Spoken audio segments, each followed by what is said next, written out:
Subscribe now and press the bell icon. Never miss an update. Hello everyone and very good morning. So all India speed test discussion के session में आप सभी का स्वागत है।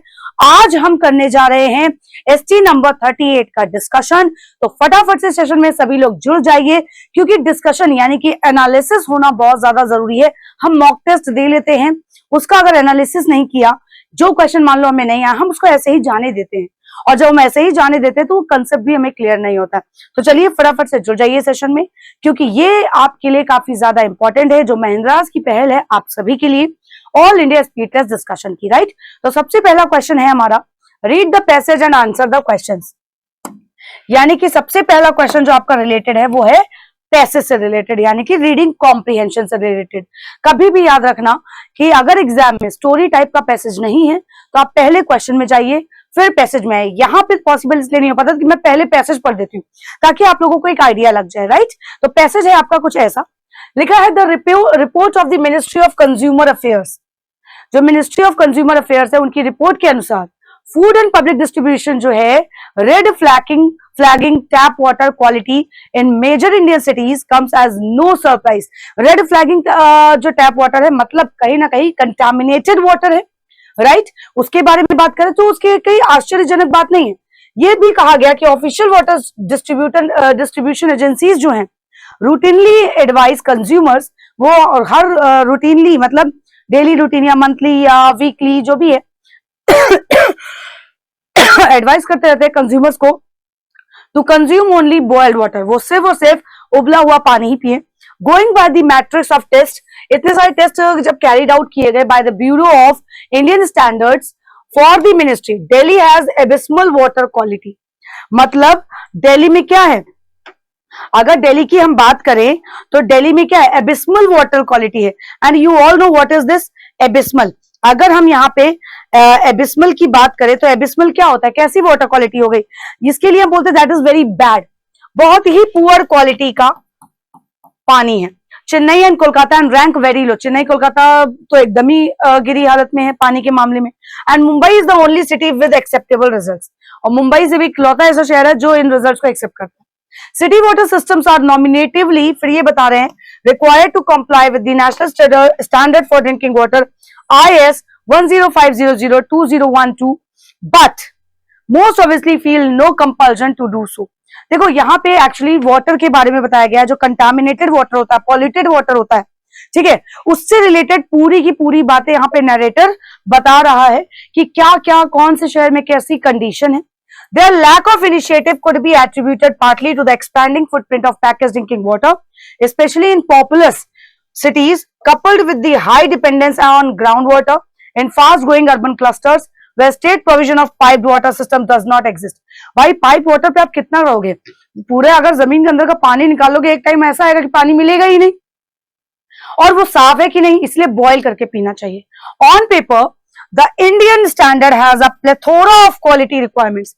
Plethora मतलब plenty quality requirements है, जिसमें इंक्लूड है absence of viruses, parasites, microscopic organisms, control over levels of toxic यानी कि जो पॉइजनस सब्सटेंसेस हैं।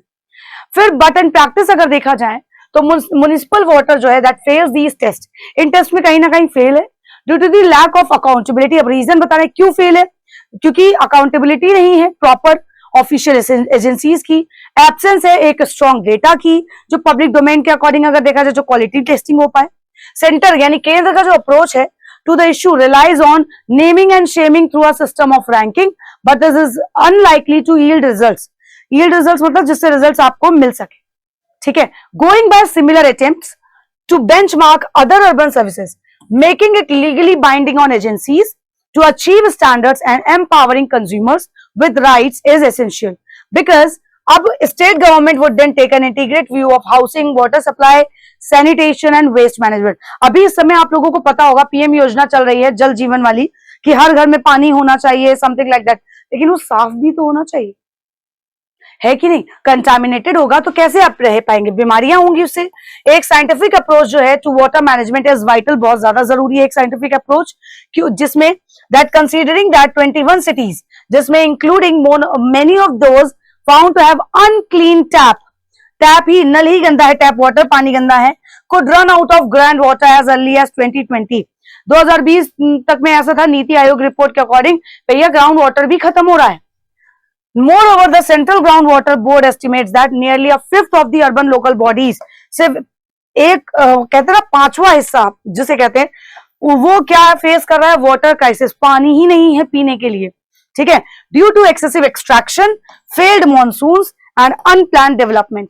जो अनप्लान्ड डेवलपमेंट है, मॉनसून प्रॉपर नहीं हो रहे हैं, एक्सेसिव हम पानी निकाल रहे हैं, ग्राउंड वाटर ही खत्म हो जाएगा.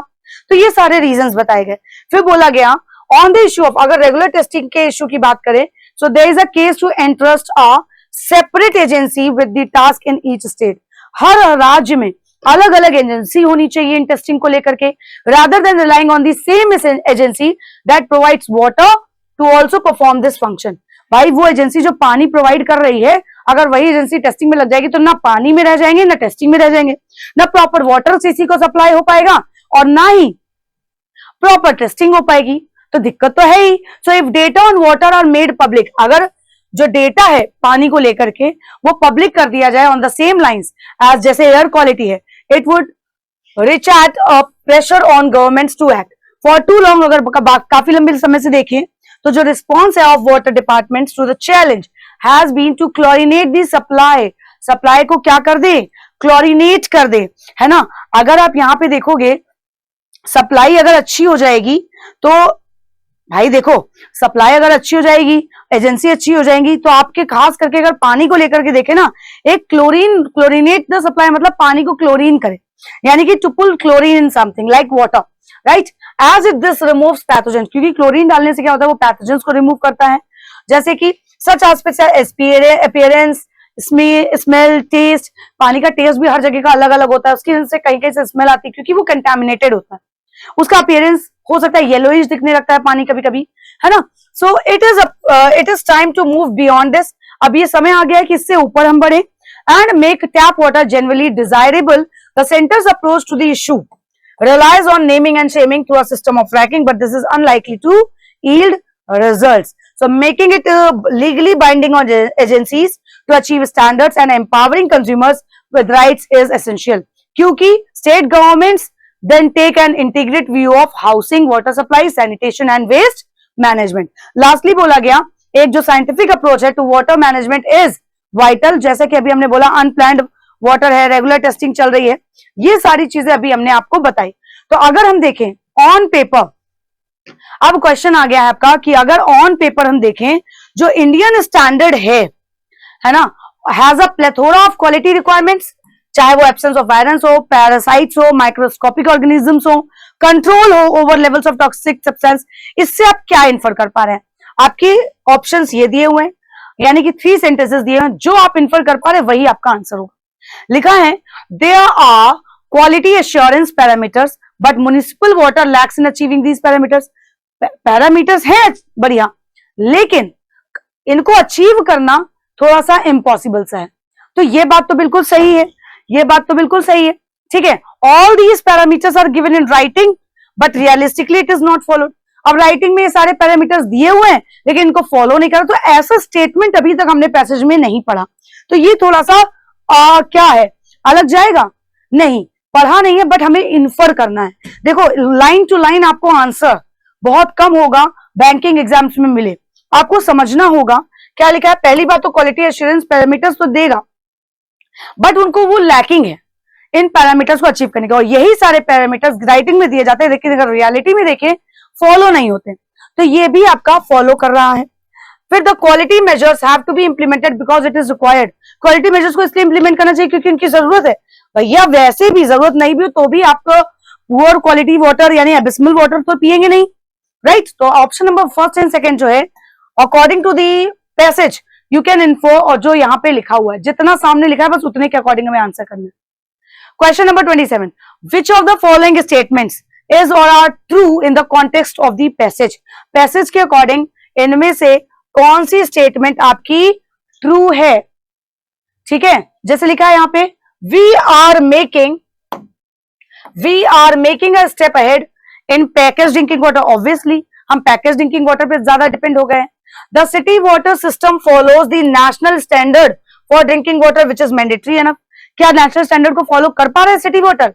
नहीं कर पा रहा है।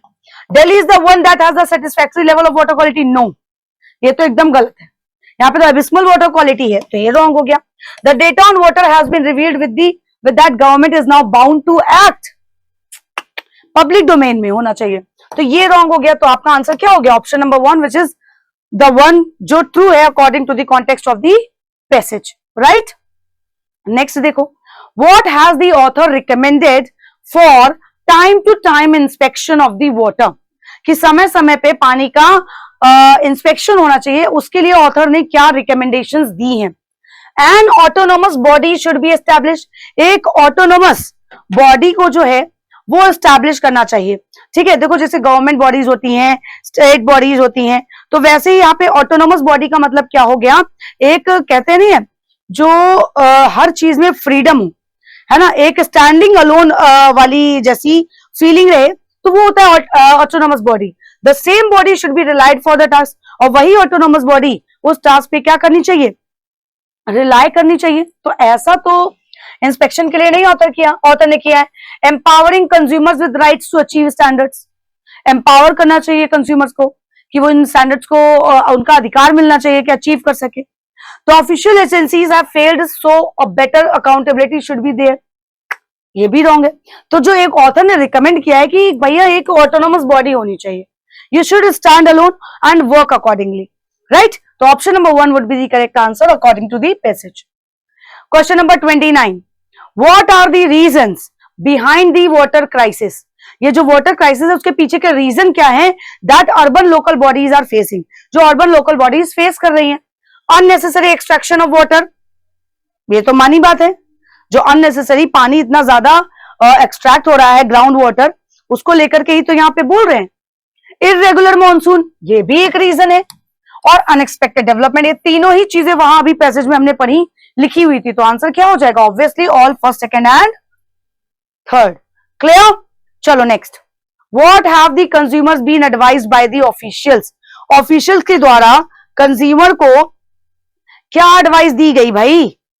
कि टू कीप और check on water tap, water tap पे चेक करते रहे? नो, थोड़ा सा गड़बड़ हो सकता है ये, ठीक है। आगे देखिए, to have an access to water distribution agencies, exactly, to consume boiled water, अगर देखा जाए तो वैसे अप्रोप्रिएट तो आप यही कहेंगे, तो यहाँ पे ये थोड़ा अप्रोप्रिएटली नहीं बोला गया, लेकिन बॉइल्ड वाटर कंज्यूम करने के लिए जरूर बोला गया है थ्रू द ऑफिशियल्स, एडवाइस किया गया है कंज्यूमर्स के लिए। तो option number 3 would be the correct answer. Clear? Now moving further with the next part, in the following passage there are blanks each of which has been numbered and these numbers are given below the passage against which each 5 words or phrases have been suggested, one of which fits the blank appropriately। तो समझ में तो आ ही गया होगा, ये question था cloze test से related. और क्लोज टेस्ट में क्या होता है, आप एक बार में अगर पैसेज अच्छे से पढ़ लेते हो तो बहुत सारे ऐसे वर्ड्स होते हैं जो हमें हमारे दिमाग में ऑलरेडी घूमने लगते हैं कि नहीं इसका आंसर तो यही होगा। तो before moving through the options, आप ऑप्शंस में जाएं, सबसे पहले पैसेज अच्छे से पढ़ लो, एक थॉरो रीडिंग कर लोगे ना, कंप्लीट एकदम डिटेल में रीडिंग कर लोगे तो कोई प्रॉब्लम नहीं होगी, राइट। अब जैसे पैसेज क्या लिखा हुआ है, India's most torrential monsoon in a quarter century. तो टॉरेंशियल मॉनसून की यहाँ पे बात करें, एक होता है टेरेशियल, एक होता है टॉरेंशियल। तो अगर हम टॉरेंशियल की बात करें तो टॉरेंशियल मॉनसून कैसा होता है? एक ऐसा मॉनसून जो मूसलाधार जब बारिश होती है, वेरी ग्रेट इन अमाउंट, बहुत ज्यादा बारिश जब होती है तो उसकी बात करें। जो भारत का मोस्ट टॉरेंशियल मॉनसून है in a quarter century, officially ended, officially अब खत्म हो चुका है। This has been the most delayed withdrawal of the monsoon since 1961। 1961 से अगर देखा जाए सबसे ज्यादा देखे जाने वाला सबसे ज्यादा डिले में आया है। बोथ द क्वांटिटी, चाहे वो क्वांटिटी के बारे में बात करें या timing, have had no effect on the north east monsoon which effect officially commenced. The northeast monsoon rains contribute about 20% of India's rainfall and span October-December. Span मतलब time. While the southwest monsoon की अगर बात करें has been studied for centuries and there are well-established correlations. For instance, example दिया गया, temperatures in the Central Pacific or land surface air temperature in northwestern Europe, between them as well as the quantity and distribution of monsoon rainfall. No such determining exist for the north east monsoon. यानी कि भारत का जो monsoon है, rainy season के बारे में बात कर रहे हैं, जो काफी समय से बता रहे हैं कि अगर 1961 के बाद से देखा जाए तो इस बार का जो मॉनसून रहा काफी डिले भी हुआ और बहुत कम अमाउंट में बारिश भी हुई। तो ये इरेगुलर मॉनसून ही जो है, जो हमारे वेदर को, हमारी लाइफ को भी इफेक्ट कर रहे हैं, वाटर को भी इफेक्ट कर रहे हैं, हाँ या ना। फिर अगर देखा जाए, at best meteorologists have now progressed to giving a broad outlook, एक ब्रॉड आउटलुक देने की कोशिश करें कि how the rains could over the next few months, आगे आने वाले मंथ्स में कैसे रेन जो है वो ग्रेट अमाउंट में हो जाए। This year however is particularly significant, क्योंकि अगर देखा जाए ये साल बहुत ज्यादा इंपॉर्टेंट है। Monsoon rains in South India have been 15% above normal, और साउथ इंडिया की अगर बात करें तो नॉर्मल से भी ज्यादा 15% है। Andhra Pradesh, Telangana, Karnataka, Kerala and Tamil Nadu, where the Central Water Commission monitors over 30 reservoirs, the water levels were 44.2 billion cubic meters, जो कि काफी ज्यादा क्या है, हाई है, और 84% of the total life capacity and much higher than 10-year average of 66%, 10 साल के एवरेज से भी ज्यादा, जो कि 66% है। This means that excessive rains in the coming months could contribute to the saga of urban, अगर इतनी ज्यादा रेन हो जाती है तो कहीं ना कहीं वो किसमें कंट्रीब्यूट करेगा, सागा ऑफ अर्बन, है ना। तो यहाँ पे अगर हम सागे की बात करें तो मींस एक बहुत लंबी स्टोरी जैसा हो जाएगा, जैसे लॉन्ग सीरीज ऑफ इवेंट्स होगा, है ना, तो उसके लिए बात की गई है। फिर यहाँ पे अब आपको भरना है फर्स्ट ब्लैंक, तो चलिए बताइए फर्स्ट ब्लैंक में क्या आपने भरा है, क्या आंसर आपने मार्क किया कि जो ये जो टोरेंशियल मानसून है इन क्वार्टर सेंचुरी में ऑफिशियली अब एंड हो चुका है, और ये सबसे मोस्ट डिलेड विड्रॉल है of the monsoon since 1961, but both the quantity and the timing have had no effect, न क्वांटिटी और न टाइमिंग में कोई भी प्रभाव इसका नहीं पड़ा on the of the north east monsoon. तो on the emergence, retreat, cessation, omega या ऑनसेट, क्या करेक्ट आंसर होगा इसका बताइए, आपने क्या मार्क किया है। मतलब एक ऐसा पॉइंट कि नॉर्थ ईस्ट मानसून जब स्टार्ट होने वाला है उस पर उसका कोई भी प्रभाव नहीं पड़ा। तो अगर आप इमरजेंसी की बात करेंगे, कोई इमरजेंसी होती है उसके लिए यूज करते हैं। Retreat is what, withdrawal, retreat मतलब क्या होता है, किसी चीज का विड्रॉल। और अगर हम सेसेशन की बात करें तो सेसेशन क्या होता है, एक प्रोसेस होता है ऑफ एंडिंग समथिंग, है ना, प्रोसेस ऑफ एंडिंग। ओमेगा, अगर हम ओमेगा की बात करते हैं तो ये भी एंडिंग को ही बताता है, जो कि इसका ही सिनोनिम है। और ऑनसेट, जैसे सनसेट होता है तो सूर्योदय होता है, तो कोई चीज स्टार्ट होती है ना, तो यहां पे इसको हम बोलते हैं the point eight which something begins, मतलब कोई चीज जब शुरुआत हो रही होती है। तो यही सबसे अप्रोप्रिएट ऑप्शन है जो यहाँ फिल हो सकता है, तो लिख देंगे on the onset of the north east monsoon. Clear, चलो next blank. While the southwest monsoon has been studied for centuries and there are well established correlations, well established क्या है, correlations है, इसका मतलब क्या हो गया बताओ भाई। इनहेरेंटली, इनहेरेंट का मतलब क्या होता है, एक परमानेंट और एसेंशियल या परमानेंट वे, है ना, essential way, in an essential way, inherent. Undoubtedly कहते नहीं, this is undoubtedly very good, मतलब जिसमें कोई दो राय नहीं है ना, जिसमें कोई दो राय नहीं है, आप कोई चीज सोचना नहीं चाहते। Apparently, you all know, apparently अगर हम बात करते हैं मतलब एविडेंटली ही बात करेंगे आप, ठीक है, क्या बात करेंगे, एविडेंटली। और ऑब्सेसिव, ऑब्सेसिव एक होता है ऑब्सेशन किसी चीज का, है ना, दैट इज कह सकते हैं हम ऑब्सेशन, यानी कि जो ऑल द टाइम रहता है, क्या रहता है, ऑल द टाइम। और ऑब्सक्योर यानी कि प्रॉब्लम से रिलेटेड है ना, ऑब्सक्योर क्या है, प्रॉब्लम से रिलेटेड है, इसका मतलब होता है that is not known to many people. तो अकॉर्डिंगली हम देखें जो साउथ वेस्ट का मॉनसून है वो क्या किया गया है, हर समय उसकी स्टडी की गई है, फॉर सेंचुरीज लिखा है ना, for centuries means all the time. तो obsessively will be the correct adverb to be filled over here to modify the verb studied. Clear. Question number 33, C blank में क्या आएगा, between them as well as the quantity and distribution of monsoon rainfall, no such determining exist for the northeast monsoon। तो determining क्या होगा यहाँ पे बताइए, assessment, scale, parameters, arrangements या मेजरमेंट्स। तो मेजरमेंट्स और अरेंजमेंट्स तो यहां से मॉनसून से रिलेटेड ही नहीं है। एग्जिस्टेंस की बात करें तो ऑब्वियसली असेसमेंट्स नहीं एग्जिस्ट करते, ठीक है, सॉरी असेसमेंट्स कह रहे हैं, पैरामीटर्स नहीं एग्जिस्ट करते, ठीक है। तो असेसमेंट मतलब क्योंकि क्या होता है जब आप किसी चीज को एक्सेस करते हो, ठीक। तो यहाँ पे पैरामीटर्स की बात कर रहे हैं, determining parameters that exist for the north east monsoon, correct. Next, at best meteorologists have now progressed to giving a broad outlook of how the rains could over the next few months। तो rain को क्या करना है यहाँ पे बताओ, stir up, pan out, break out, call off या call out. तो अगर हम देखेंगे स्टिर अप का मतलब होता है टू कॉज और to feel a strong emotion होता है, एक डिजायर होती है कुछ करने की, a desire to do something. और पैन आउट, आउट मतलब क्या होता है बाहर, पैन आउट एक फ्रेज है यानी किसी चीज को एंड अप करना या कंक्लूड करना। और ब्रेकआउट कहते नहीं है, breakout that is start suddenly, किसी चीज को एकदम से स्टार्ट करना। कॉल ऑफ, कॉल मतलब बुलाना, कॉल मतलब फोन कॉल भी होता है, फ्रेज है, कॉल ऑफ होता है कैंसिल करना। Call out you all know. तो यहां पे क्या हो जाएगा, मेट्रोलॉजिस्ट क्या कहता है, कैसे बारिश जो है कुड क्या करेगी, end up over the next few months. Conclusion क्या होगा, तो option number 2 would be the correct answer. ई देखो, this means that excessive rains, इसका मतलब ये है जो एक्सेसिव रेन अगर हुई in the coming months could contribute to the saga of urban what, flood आ जाएगा। फ्लड आ जाएगा कि नहीं आ जाएगा भाई, अगर ज्यादा बारिश होती है तो क्या आता है, फ्लड ही तो आता है। तो अगर हम इनंडेशन की बात करें तो इनंडेशन का मतलब क्या होता है, फ्लड ही होता है। सेटलमेंट से कोई मतलब ही नहीं, शार्स की कोई मतलब ही नहीं, फोरकास्टिंग मतलब किसी चीज को ज्ञात करना पहले से कि कोई चीज होने वाली है, और वैगरीज मतलब जो अनएक्सपेक्टेड चीजें होती हैं, है ना। तो यहाँ पे करेक्ट ऑप्शन हो जाएगा इनंडेशन।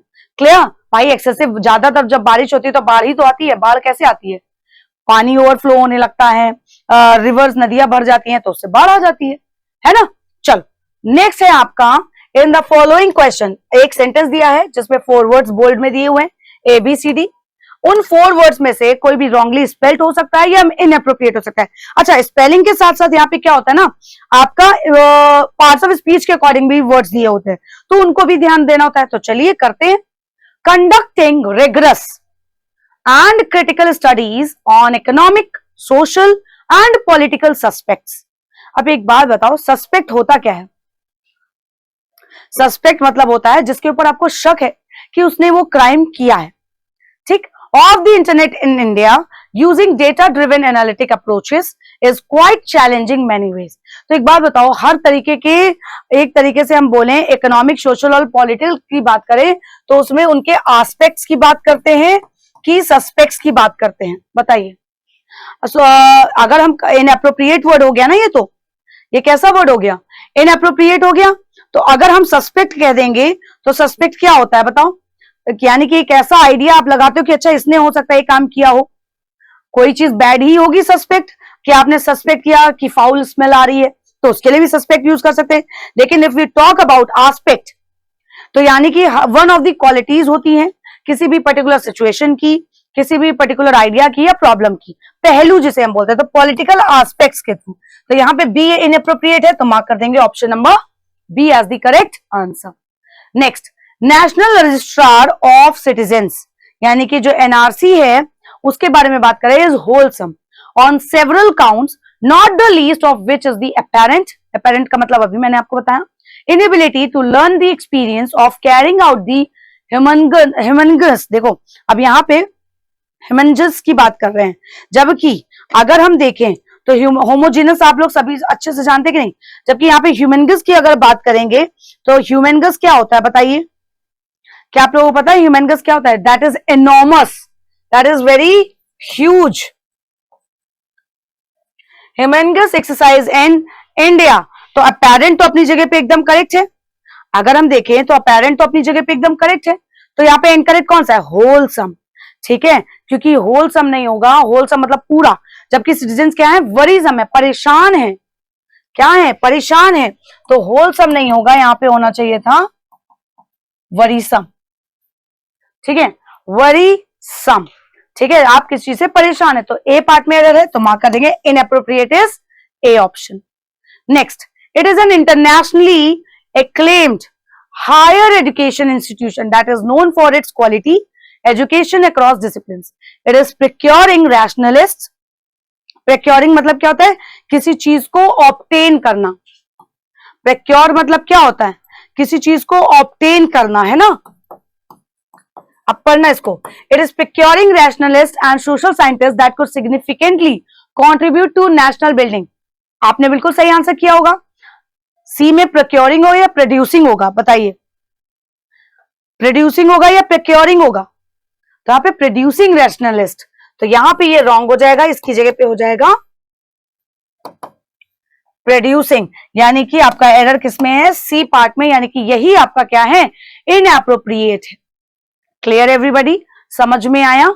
चलो next, India's decision not to join the regional comprehensive economic partnership has led to an avalanche of write ups. ठीक है, अगर आप यहां पे देखोगे तो अकॉर्डिंगली सेंटेंस के एवलांचे की स्पेलिंग क्या होती है, एवलांचे करेक्ट है कि नहीं है, कहीं कहीं पे एवलांचे की स्पेलिंग रॉन्ग दे देते हैं, इसको बोलते हैं एवलांचे, लेकिन अगर आप इसको करेक्टली प्रोनाउंस करेंगे तो एवलांश, इसको प्रोनाउंस क्या करते हैं, एवलांश। एवलांचे कभी भी नहीं बोलना, एवलांश। ठीक है, एवलांश का मतलब क्या होता है, very large amount of snow जिसे वो बोलते हैं हम, है ना, जो क्विकली माउंटेन से नीचे की तरफ एकदम से गिरने नहीं लगती, उससे बोलते हैं avalanche of writeups, editorials and interviews. Most looked at the effect of the decision around the 4 issues. 4 issue के बारे में सोच रहे थे, 4 चीजों के बारे में, exports, investments, integrations into the global value chain and domestic industry. तो अकॉर्डिंगली आप देखोगे तो यहाँ पे करेक्ट ऑप्शन क्या होगा, क्योंकि सबकी स्पेलिंग और सभी तो अपनी जगह पे एकदम एप्रोप्रिएट है, तो जब अपनी जगह पे एप्रोप्रिएट है तो ऑब्वियस सी बात है ऑल करेक्ट, यानी कि ई हमारा आंसर हो जाएगा। हाँ या ना, बिल्कुल सही भाई। चलो नेक्स्ट देखो, the latest leak seems like, जो एक लेटेस्ट अभी लीक किसी चीज को हुआ, वो कैसा प्रतीत हो रहा है, like to not only question the official growth story but also supports the contention raised about a possible overestimation of GDP growth rate in the current series on account of questionable methodological changes and introduction of unverified data sources for estimating domestic output. अब एक बार बताओ, like seems like मतलब सीम already दिया हुआ ना, seems मतलब कोई चीज प्रिटेंड करना, है ना, सीम्स मतलब वैसी चीज दिख रही है। तो एक बात बताओ, क्या ये सुपरफ्लुअस नहीं हो जाएगा, लाइक यहाँ पे सुपरफ्लुअस नहीं हो जाएगा। Seems to not only question the official growth story, तो सीम्स लाइक टू क्या होता है, तो सुपरफ्लुअस हो जाएगा, तो यहां से आपको लाइक को क्या करना होगा, रिमूव कर देना होगा सीधे सीधे, और यही आपका आंसर हो जाएगा। कभी कभी ऐसा होता है इनएप्रोप्रिएट वर्ड दिया होता है, यानी कि आपको वहां से उसको क्या करना है, रिमूव कर देना है। राइट एवरीबॉडी, समझ में आया, तो ए पार्ट हमारा आंसर हो गया। नेक्स्ट पार्ट में चलते हैं। In the following question a statement with a single blank is given, यानी कि अब ये है फिल इन दी ब्लैंक्स का क्वेश्चन। आपको अप्रोप्रिएट ऑप्शन चूज करना है और करेक्ट ऑप्शन फिल करना है जो ऑप्शंस आपको दिए हुए हैं। ठीक है, चलो फिल करते हैं। When new evidence in favor of the defendant came to light, मतलब जो नए नए एविडेंस जो हैं वो सामने आए, द जज had no choice but to the trial verdict. भैया जब एविडेंस सामने आ गए तो उसको क्या करेंगे, पनिश ही करेंगे या उसको क्या कहते हैं, उसको बरी कर देंगे। ट्रायल वर्डिक्ट एक डिसीजन होता है ना, तो रेसेंड का मतलब क्या होता है, रेसेंड का मतलब होता है किसी चीज को रिवोक करना या फिर कैंसिल कर देना। ठीक, रेटिफाई कहते हैं ना, रेटिफाई या रेक्टिफाई द अदर्स, है ना। तो यहां पे अगर आप देखोगे तो रेटिफाई का मतलब क्या हो जाता है, बताओ कौन बताएगा। रेटिफाई आप लोग यहाँ पे देख रहे हो, तो रेटिफाई का मतलब क्या होता है बताओ। किसी चीज की जब आप पुष्टि करते हैं, है ना, एक्सेप्टेंस देते हैं, तो वो होता है आपका रेटिफाई। और रेस्पाइट, अगर स्पाइट देखे तो उसके बावजूद, और रेस्पाइट मतलब that is a short period of rest.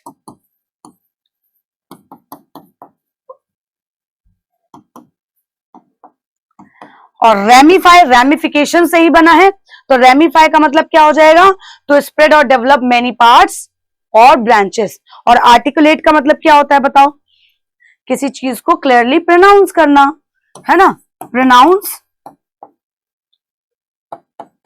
Clearly.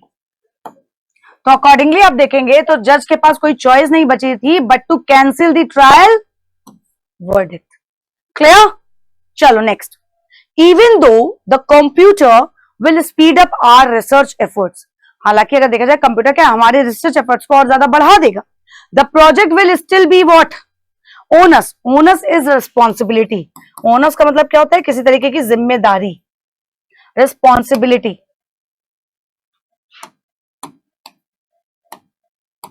Responsibility. और अगर हम एट्रीब्यूटेड बोले तो एट्रीब्यूटेड तो आप सभी को पता है कि क्या होता है, और वेराशियस, एक होता है वोराशियस, एक होता है वेराशियस। वेराशियस का मतलब होता है that is speaking the truth, जो यहां पे सच्चाई की बात करेंगे, स्पीक करेंगे, रिप्रेजेंट करेंगे किसी चीज को, सच्चाई को सामने लाना, representing the truth. Onerous, onerous क्या होता है, that involves a great deal of effort, trouble, difficulty, है ना, बहुत ज्यादा आपका किसी चीज में क्या लगा हो, एफर्ट लगा हो, आपकी मेहनत लगी हो। स्पेक्टेकल, यहाँ पे अगर हम देखें, देखो क्या निकल रहा है मुंह से, स्पेक्टेकुलर, है ना, अगर हम स्पेक्टेकुलर की बात करेंगे तो स्पेक्टेकुलर क्या होता है, that is beautiful in a dramatic और आई कैचिंग वे, जो बहुत ज्यादा आई कैचिंग होता है। ठीक, तो यहाँ पे बोला गया कि हमारी स्पीड तो बढ़ जाएगी रिसर्च एफर्ट्स में, लेकिन प्रोजेक्ट फिर भी क्या रहेगा, उसमें अभी भी मेहनत की जरूरत है, तो onerous will be the correct answer, right. Next, the section went to become an to the scheme which was launched in 1980, जो स्कीम 1980 में लॉन्च हुई थी, उसके लिए जो सेक्शन है वो क्या हो गया है, went to become an advisory, adjunct, emanate, edifice या ऑटोनोमस। तो अगर आप यहाँ पे देखेंगे तो आपका करेक्ट आंसर क्या हो जाएगा, क्या बन जाएगा, एडवाइजरी, एडवाइजरी तो बनेगा नहीं। एडजंक्ट की अगर हम बात करें तो एडजंक्ट क्या होता है, आप सभी को पता होना चाहिए, एक कोई ऐसी चीज किसी चीज में अगर ऐड कर दी जाए, है ना, और rather than an essential part, एक सप्लीमेंट्री की तरह, है ना, सप्लीमेंट्री की तरह, तो उससे कहीं ना कहीं चीजें और अच्छी हो जाएंगी। इमैनेट यानी कि किसी चीज में एमर्ज होना, और एडिफाइस का मतलब क्या होता है, एडिफाइस का मतलब होता है जो एक ऐसा कोई सिस्टम जो that last for a long time. तो अकॉर्डिंगली आप देखेंगे तो यहाँ पे क्या है, section went to become an क्या बन गया, एक सप्लीमेंट्री बन गया है, किस स्कीम के लिए, जो 1980 में लॉन्च हुई थी, तो यहाँ पे adjunct will be the correct answer. Next, in the current slow down, अभी जो करंट का स्लो डाउन चल रहा है, जो फाइनेंस मिनिस्टर है उनको must accept some blame for his economic, उनको कुछ ना कुछ ब्लेम एक्सेप्ट करना होगा अपने इकोनॉमिक रिटेंशन के लिए। रिटेंशन मतलब कंटिन्यूड पोजेशन किसी चीज में, है ना, किसी को किसी चीज को आप रिटेन करके रखते हो, यानी कि continued possession of something. Docile कहते हैं, docile, are you docile of UP, यानी कि you are ready to accept, आप किसी के कंट्रोल में थे, है ना, जैसे अंग्रेजों को कंट्रोल में थे, तो उसे हम बोल सकते हैं। फिर आता है fiasco, what is this fiasco mean, fiasco मतलब एक कंप्लीट फेलियर, है ना, क्या है, एक कंप्लीट फेलियर। अकम्प्लिशमेंट और आउटकम तो एकदम हो गया, अकम्प्लिशमेंट अचीवमेंट से रिलेटेड है, आउटकम मतलब रिजल्ट्स। तो अगर हम यहाँ पे देखेंगे करंट स्लो डाउन जैसा चल रहा है, फाइनेंस मिनिस्टर को क्या करना होगा, मस्ट एक्सेप्ट सम ब्लेम अपने इकोनॉमिक फेलियर के लिए, तो यहाँ पे fiasco will be the correct answer. Complete failure खास करके जो लिडिक्रस है या ह्यूमिलिएटिंग है, हास्यप्रद, है ना, तो यहाँ पे फियास्को करेक्ट हो जाएगा। Next question, while other families were struggling during the Great Depression, जब फैमिलीज जो है ग्रेट डिप्रेशन में स्ट्रगल कर रही थी, my grandmother was the of her immigrant family as she constantly encouraged them not to give up on their dreams. जब family struggle कर रही थी, मेरी ग्रैंड मदर ने क्या किया, सबको इनकरेज किया, लगातार वो सबको इनकरेज कर रही थी, तो शी वॉज सपोर्टिंग वन, एक सपोर्टिंग के सेंस में आ रहा है यहाँ पे। तो क्या निगेट, निगेट मतलब किसी चीज को अवॉइड कर देना, भैया हम तुम्हें नहीं जानते। और अगर हम बटरेस की बात करेंगे तो उसका मतलब शी वॉज वेरी सपोर्टिंग और गिविंग सपोर्ट। और किसी तरीके से अगर आप देखें किसी भी तरीके का आर्ग्यूमेंट या कोई भी परेशानी, जब आपका कोई सपोर्टर होता है तो यानी कि बटरेस। और अगर आपका नेक्स्ट वर्ड देखें सर्टिफिकेशन, इस सर्टिफिकेशन जितना बड़ा वर्ड है उतना आसान मीनिंग है, यानी कि when you lose your enthusiasm, जब आप अपनी एनर्जी खो देते हैं, है ना, या आप किसी बहुत कमजोर पड़ जाते हैं, तो उसे हम बोलते हैं certification. Absorb you all know, और एमेंसिपेट का मतलब तो भी पता है आपको। तो यहाँ पे करेक्ट वर्ड क्या हो जाएगा, सपोर्ट के लिए बटरेस, यानी कि option number 2 will be the correct answer. Clear?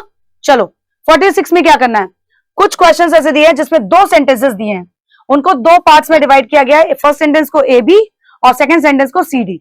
आपको बताना है, उनमें से ये देखना है, उनमें से कोई पार्ट जो है दोनों सेंटेंसेस में फ्री फ्रॉम एरर, मतलब कोई एरर नहीं है, तो आपको वही पार्ट चूज करना है। The sentence which is incorrect, find out which part of which sentence, मतलब कौन से सेंटेंस का कौन सा पार्ट में एरर है, और अगर कोई एरर नहीं है तो आपको ऑप्शन 5 मार्क करना है, बोथ आर करेक्ट। अगर मतलब कोई एरर नहीं है तो ऑब्वियसली दोनों ही करेक्ट है। ठीक है, चलो देखो, most Indian states provide unmetered farm power to farmers, often that power is of low quality. एक पावर, एक शक्ति देते हैं, लेकिन वो पावर क्या होती है, बहुत ही लो क्वालिटी की होती है। ठीक है, अब देखो यहां पे क्या लिखा हुआ है, पावर्ड टू फार्मर्स। एक बात बताओ, पावर टू फार्मर्स तो ठीक है, अगर यहां पे देखोगे most Indian states provide unmetered farm powered, जबकि प्रोवाइड लिखा है, स्टेट्स लिखा है, यानी कि सेंटेंस आपका किस में जा रहा है, प्रेजेंट में जा रहा है। तो जब सेंटेंस आपका प्रेजेंट में जा रहा है तो ईडी फॉर्म की जरूरत ही नहीं है, सीधा सीधा यहाँ पे पावर कर दो, है ना। जब सेंटेंस आपका प्रेजेंट में जा रहा है तो पावर कर दो।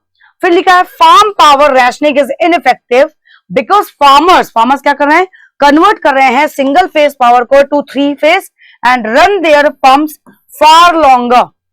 अपने पंप्स को क्या है, फार लॉन्गर, या फार मतलब दूर, और लॉन्गर ऑलरेडी मतलब होता है दूर, तो फॉर लॉन्गर हम यहाँ पे क्या यूज करेंगे करेक्टली, प्रीपोजिशन, ये तो एडजेक्टिव हो गया, फॉर लॉन्गर। तो ए और डी में एरर है, तो सीधा सीधा आंसर मार्क कर देंगे कि ए और डी में क्या है, एरर है। ठीक है, नेक्स्ट देखो, the continuing impasse over Brexit has brought an entire continent to a standstill and it has also strained the very unity of the United Kingdom, यानी कि यूके। एक बात बताओ भैया, has लिखा है, फिर लिखा has also strained the very unity, तो आपका आंसर अगर आप देखोगे यहां पे, क्योंकि ब्रेक्जिट took place, है ना, ब्रेक्जिट ने क्या किया, it took place before 2 years, 2 साल पहले। ठीक है, लिखा है ना, the continuing impasse over Brexit has brought an entire continent at standstill and it has also strained the very unity of the United Kingdom। तो कहीं ना कहीं ब्रेक्जिट की अगर बात करें तो उसका प्रभाव कहीं ना कहीं 2 साल के लिए, अगर इसके लिए इंफॉर्मेशन आपकी है तो ऑलरेडी वो काम हो चुका है। तो हैज आपका किस में आता है, अगर देखेंगे तो प्रेजेंट में आता है, तो यहां पे आपका क्या हो जाएगा, हैड। फिर the attainment of financial, environmental and social sustainable and equity of services is currently the goal of urban development। अब एक बात बताओ, सस्टेनेबिलिटी होगा या सस्टेनेबल होगा, एनवायरमेंटल की बात की गई है तो एनवायरमेंटल के अकॉर्डिंग सोशल सस्टेनेबल नहीं होगा, सोशल सस्टेनेबिलिटी होगा। ठीक है, यहाँ पे बिलिटीज को कर दोगे तो ए और सी में एरर है, तो मार्क कर देंगे option number A and C. Next, limitations की बात की गई है। A limitation of many previous studies is that they do not distinguish between। एक बात बताओ, they do not, बताओ they कोई people है, कोई पर्सन के बारे में बात हो रही है, और लिमिटेशन, एक लिमिटेशन की बात कर रहे हैं। तो यहां पे जब लिमिटेशन की बात हो रही है, जो प्रीवियस स्टडीज हैं, इज दैट, जो लिमिटेशन की स्टडीज हैं, तो यहां पे दिस दैट या दोज आएगा। तो दीज क्यों आएगा बताओ भाई, क्योंकि प्लूरल है, प्रीवियस स्टडीज मतलब पहले जो हो चुके हैं। तो these do not distinguish between transitional and long term effects and tend to highlight the transitional ones. Next क्या है, न्यू स्टैटिस्टिकली मैट्रिसेस। जो स्टैटिस्टिकली मैट्रिसेस हैं, they have been able to pinpoint fielding lapses. एक बात बताओ, new statistically क्या एक adverb की यहाँ पे नीड है, नहीं। मैट्रिसेस क्या है, नाउन है, तो हमें यहाँ पे क्या चाहिए, एक एडजेक्टिव चाहिए। तो यहां पे क्या होना चाहिए था, स्टैटिस्टिकल। क्या होना चाहिए था, स्टैटिस्टिकल। तो ये इसको करेक्ट कर देगा, तो ए और सी में फिर एरर आ गई, तो मार्क कर देंगे option number 1। Next, there had been fears of continuing confrontation between the people and security forces that has mercifully not happened। तो यहां पे तो ये एकदम करेक्ट है, no error. Economically constraint families क्या है, फैमिलीज है तो आर लगा है, करेक्ट है।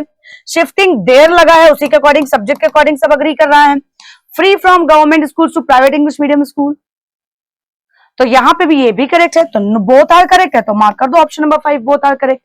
Now moving further with the last question, if public universities, अगर public universities हैं with quality, good quality and affordable education begin to crumble मतलब अलग अलग हो जाना, the spirit of egalitarian democracy, egalitarian होगा कि एक पूरे समुदाय की जैसे बात करते हैं, डेमोक्रेसी की बात कर रहे हैं, तो egalitarian तो सिंगुलर की बात कर देंगे, तो यहां पे होना चाहिए था egalitarianism, ठीक है, democracy will be in danger, तो बी में एरर हो गई। The report covers dimensions of nutrition, some of which are new and important and thereby herald a new beginning in correcting. अब देयर बाय हेराल्ड्स होगा या Herald होगा, पहले तो ये बताओ, क्योंकि सिंगल रिपोर्ट की बात कर रहा है, तो जब सिंगल रिपोर्ट की बात कर रहा है तो सिंगुलर ही यहां पे वर्ब होना चाहिए, तो यहां पे होगा हेराल्ड्स, ठीक है, न्यू बिगिनिंग इन कलेक्टिंग, तो बी और डी में एरर हो गई, तो आंसर हमने क्या मार्क किया, option number 2 B and D. तो इस तरीके से देखा हम लोगों ने कितनी फास्ट पेस में ये पूरी की पूरी एसटी अच्छे से सॉल्व करी है। इसी तरीके से हर वीक आप लोगों को मेरे साथ जुड़ना है only on Mahindra's official YouTube channel. Till then, thank you and have a great day ahead. Subscribe now and press the bell icon. Never miss an update.